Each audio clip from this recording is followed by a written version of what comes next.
মধ্যরাতে দেশজুড়ে পালিত হচ্ছে ৭৯তম স্বাধীনতা দিবস। দেশবাসীকে স্বাধীনতা দিবসের শুভেচ্ছা জ্ঞাপন করে মধ্যরাতে জাতীয় পতাকা উত্তোলন করলেন বিধাননগর মিউনিসিপ্যাল কর্পোরেশনের চেয়ারম্যান সব্যসাচী দত্ত সহ মোহাম্মদ শাহ আলম ও জ্যাংরা হাতিয়ারা গ্রাম পঞ্চায়েতের তৃণমূল কংগ্রেসের নেতৃবৃন্দ। জাতীয় পতাকা উত্তোলন করে এসআইআর সহ বাংলা ভাষার অপমান নিয়ে সরব হয়েছেন সব্যসাচী দত্ত। তিনি বলেন, ৭৮ বছর আগে আজকের এই দিনে ভারত স্বাধীনতার জন্য জেগে উঠেছিল। অপরিসীম ত্যাগ, সাহস এবং ঐক্যের বিনিময়ে এসেছিল স্বাধীনতা। আজ যখন আমরা আমাদের তিরঙ্গাকে প্রণাম করি, তখন আমাদের নিজেদেরকে জিজ্ঞাসা করতে হবে, আমরা কি সেই ঐতিহ্যকে সম্মান করছি? স্বাধীনতার প্রকৃত স্বাধীনতার অর্থ হল ভয়, ক্ষুধা, অবিচার এবং বৈষম্য থেকে মুক্তি।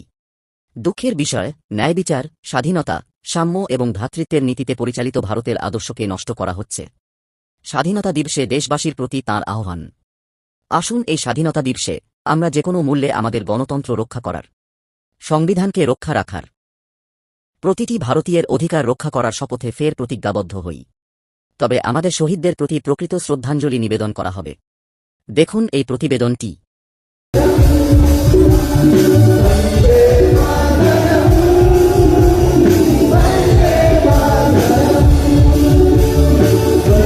শ্রী সব্যসাচী দত্ত মহাশয়কে,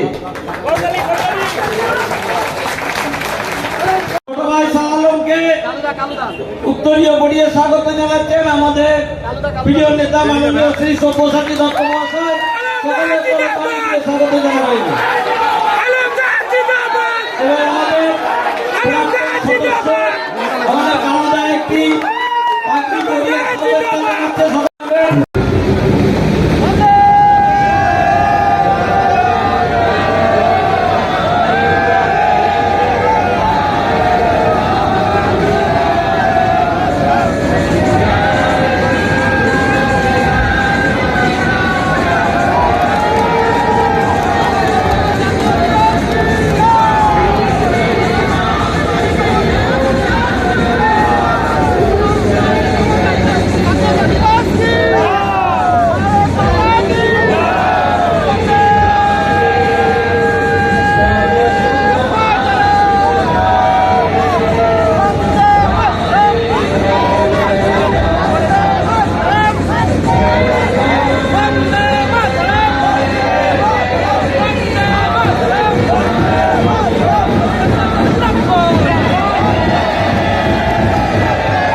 আজকে বনগাঁর পাশে চাঁদপাড়া থেকে শুরু করেছিলাম, অশোকনগর হয়ে নিউ টাউনের বিভিন্ন জায়গায় সেই চাঁদপুর একদম ভাঙড়ের কোল থেকে নিয়ে পাথরঘাটার মোড় থেকে নিয়ে এইখানে এসছি।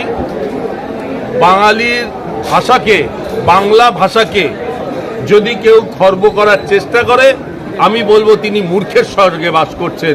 তিনি ভারতবর্ষকে চেনেন না, বাঙালিকে চেনেন না।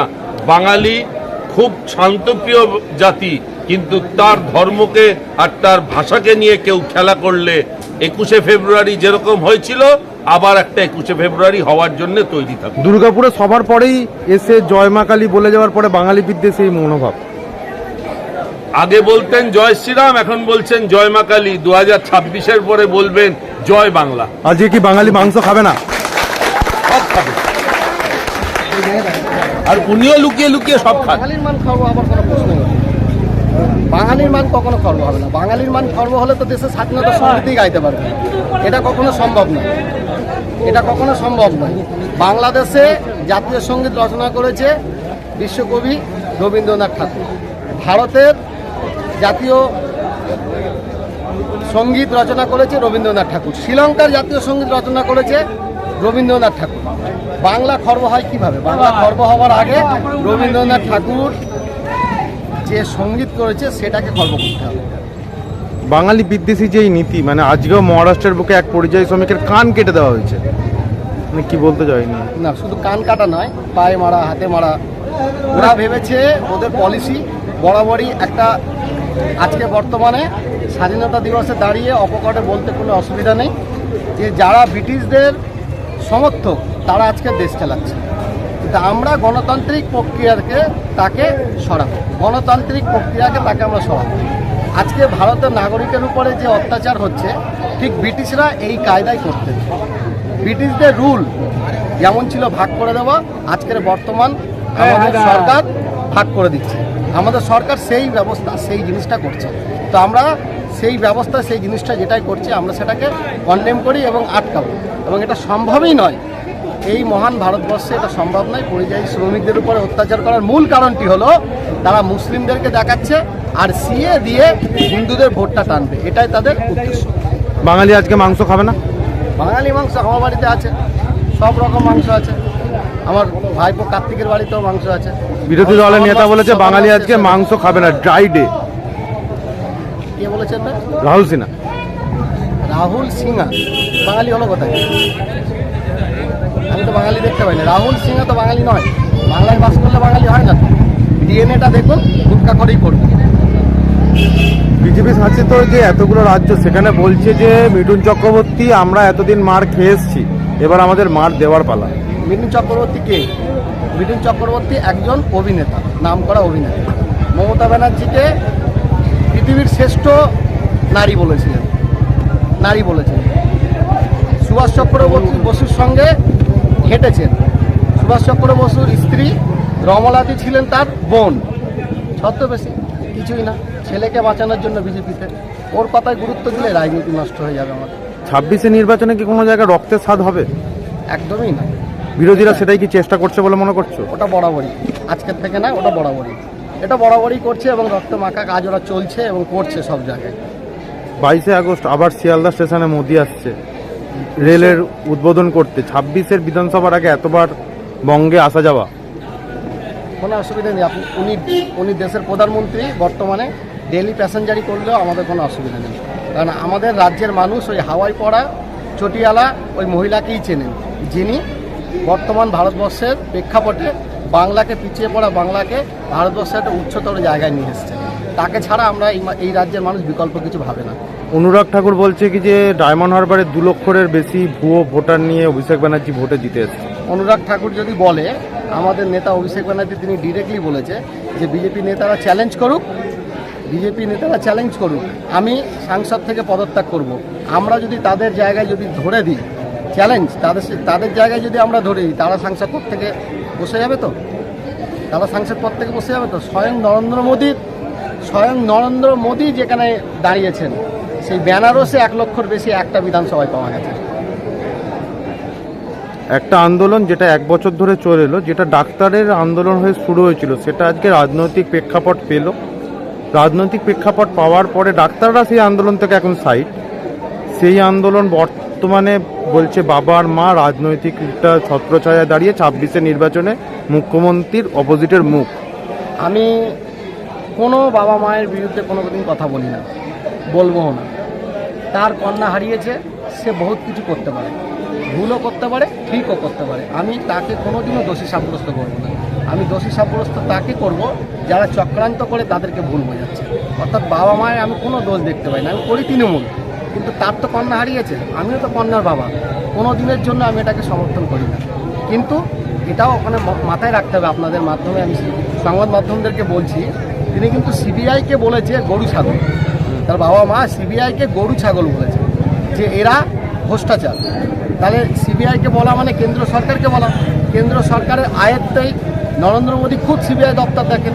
তাহলে প্রেক্ষাপটে নরেন্দ্র মোদীকে বলছেন, উনি ঠিক করবেন উনি কোন দলে যাবেন, কোথায় যাবেন। কিন্তু আমি তার বাবা মায়ের প্রতি শ্রদ্ধাশীল। আজকে দিনে দাঁড়িয়ে কি বার্তা থাকবে সমাজকে? আজকের দিনের বার্তা, যেমন আমাদের দেশে স্বাধীনতা সংগ্রামে 2 জন নেতা ছিলেন।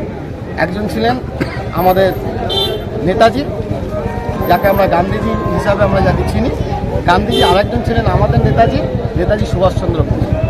গান্ধীজির ডান পাশে থাকতেন খান আব্দুল গফ্ফর খান, নেতাজির ডান পাশে থাকতেন শাহনওয়াজ আলী হাবিবুর রহমান। শাহনওয়াজ আলী হাবিবুর রহমান তারা নেতাজি হিন্দু কি মুসলিম জেনে, তিনি হিন্দু জেনে তাকে নেতা হিসাবে মেনেছেন। খান আব্দুল গফ্ফর খান তিনি জানেন মহাত্মা গান্ধী হিন্দু, কিন্তু তাকে নেতা হিসাবে মেনেছে। আমরা চাই সেই সম্প্রীতি, যোগ্যতা যার যেখানে থাকবে তাকে আমরা নেতা হিসাবে মানব, কিন্তু আমরা ডিভাইডেড করব না। নিউ টাউনে কি খেলা ঘুরবে 26-এর নির্বাচনে? এখানে কোনো খেলা নেই, বাংলায় কোনো খেলা নেই। আপনাদের মনে আছে তো যে জেপি নাড্ডা একবারই গিয়েছিলেন ডায়মন্ড হাবড়ায়, আরও অনেক অনেক বিজেপির নেতারা, দেখতে পাচ্ছেন তো উত্তরবঙ্গে কী হচ্ছে। কিছু খেলা নেই, খেলা একটাই, মা বোনেরা দাঁড়িয়ে আছে, হাতে কি সেটা আপনারা মাধ্যমে সংবাদ দেখতে পাচ্ছেন। 26-এর নির্বাচন নিয়ে কতটা আশাবাদী আছো? আমার হিসাবে, আমি যেটুকু ক্ষুদ্র মানুষ হিসাবে দেখছি, বর্তমানে বাঙালিদের উপরে যে অত্যাচার করছে, আমাদের শান্তিপ্রিয় বাংলায় হিন্দু মুসলমান আমরা একে অপরের পরিপূরক। এখানে মিছিল হচ্ছে, শাহ আলম মিছিল করছে দেশের জন্য, সেখানে আমার এক মা সাঁত বাজাচ্ছে। এসব সম্প্রীতি কোনোদিনও এখান থেকে উঠবে না। আমরা সম্প্রীতি বিশ্বাসী, হিন্দু মুসলমানকে ভাগ করতে পারবে না। ভোটটা পাবে কোথায়? একবার নেড়া বেলতলায় একবার যায়, গেছিল 2018-তে, 2024-এ কিন্তু আবার শিক্ষা দিয়েছে 19-এর থেকে 12। এটা কিন্তু আপনারা ভেবেছেন তো, 19-এর থেকে 12। এবং সব থেকে বড় ব্যাপার, ভগবান শ্রীরাম তাদেরকে তিরস্কার করেছে। অযোধ্যায় তিনটে লোকসভাতে জিততে পারিনি। বাংলায় কি দেখবে? মিডিয়া, প্রথম সারির মিডিয়া, যারা গদি মিডিয়া হিসাবে দেখি, তারাই বিজেপিকে এখানে জিতে রেখে দিয়েছে। আদার্স মানুষের কোনো এ নেই। নির্বাচন কমিশন কি চাপ পাড়াচ্ছে নবান্নর উপরে? এই এসআইআর নিয়েই কি ইলেকশন কমিশন এটা চাপ? এটা স্বাভাবিক, এটা স্বাভাবিক। নির্বাচন কমিশনার বরাবরই কেন্দ্রে যে থাকে তাদের হয়ে কাজ করে, এটা স্বাভাবিক, এটা স্বাভাবিক, এটা হয়। এবং আপনারা দেখবেন যারা বিজেপির দীর্ঘদিন ধরে নেতৃত্ব দিয়েছে তারা নির্বাচন কমিশনারের আধিকারিক। এবং আপনারা এটাও জানেন বিজেপির একজন এমপি, তিনি বর্তমানে মহারাষ্ট্রের হাইকোর্টের বিচারপতি হয়েছে, মহারাষ্ট্রের হাইকোর্টের বিচারপতি। এবং এটাও আপনি দেখবেন যে সুপ্রিম কোর্টের বিচারপতিরা তারা অবসর হয়ে যাওয়ার পরে বিজেপির টিকিটে রাজ্যসভায় গিয়ে টিকিট নিয়ে বসে আছে। অর্থাৎ এরা আইন ব্যবস্থার উপরে এবং শাসন ব্যবস্থার উপরে যে যারা আইনজ্ঞ তাদেরকেও সমীকরণ করে নিয়েছে, তাতে আমাদের কোনো অসুবিধা। আমরা তো মানুষের উপরে বিশ্বাস, মানুষ শেষ কথা। আর মানুষ সেটাই জানে যে এই রাজ্যের মানুষ পিছিয়ে পড়ে রাজ্যের মানুষের জন্য মমতা ব্যানার্জি কী করেছে, সেটাই বিশ্বাস। মুকুটমণি অধিকারী, যিনি কিনা একজন প্রাক্তন বিজেপি নেতা, তিনি আজকে মন্তব্য করেছে শুধু মুসলিমরাই টার্গেট না, মতুয়া সংগঠনটাও টার্গেট বিজেপির। একদম, আমার মতুয়া মায়েরা, আমার মতুয়া পরিবার, আমার সাথে তাদের একটা দীর্ঘদিনের রিলেশন। এবং আমাকে এখানে প্রচুর মানুষ মতুয়ারা আমাকে আমন্ত্রণ করে। এমন কোনো অনুষ্ঠান নেই যেখানে আমি যাই না। আমার বন্ধুবর অসীম রায়, তার পাটে মতুয়াদের একটি মন্দির হবে, 24টি কলম ক্লিয়ার করার দায়িত্ব আমার উপরে দিয়েছে, দায়িত্ব আমার। আমি মুসলিম বলেছেন মুকুটমণি করছে, উনি বুঝেছেন যে আজকে বিজেপি তাদেরকে ব্রাহ্মণবাদে বিশ্বাসী বলে তাদেরকে নিতে চাইছে না, কারণ তারা নমস্কার, সেই কারণে নিতে চাইছে না। যার কারণে কিন্তু আজকে অনেক জায়গাতেই মতুয়াদেরকে হরিয়ানাতে বেঁধে মেরেছে, মহারাষ্ট্রে মতুয়াদের বেঁধে মেরেছে। এমনকি স্বয়ং আরএসএস করা একটি ছেলেকে, যেটা ডায়মন্ড হাবড়ায় বাড়ি, তাকে পর্যন্ত গৃহবন্দী রেখেছিল 28 দিন, যেটা অভিষেক ব্যানার্জি ছাড়িয়ে নিয়ে এসছে। এখানে হিন্দু মুসলিম কিছু নয়। আমাদের মিডিয়া হিন্দুদের উপরে অত্যাচারটা দেখাচ্ছে না, গদি মিডিয়া, কিন্তু মুসলিমদের উপরে অত্যাচারটা তারা নাম বলছে, কিন্তু হিন্দুদের উপরে যখন হয় তখন তারা দেখায় না। এটাই হচ্ছে সমস্যা। তাই আমরা চিন্তা ভাবনা করেছি প্রথম সারিনি যে গদি মিডিয়া আছে সেটাকে আমরা বর্জন করছি। আপনাদের মতন চ্যালেঞ্জগুলো আমরা দেখি। থ্যাংক ইউ দাদা।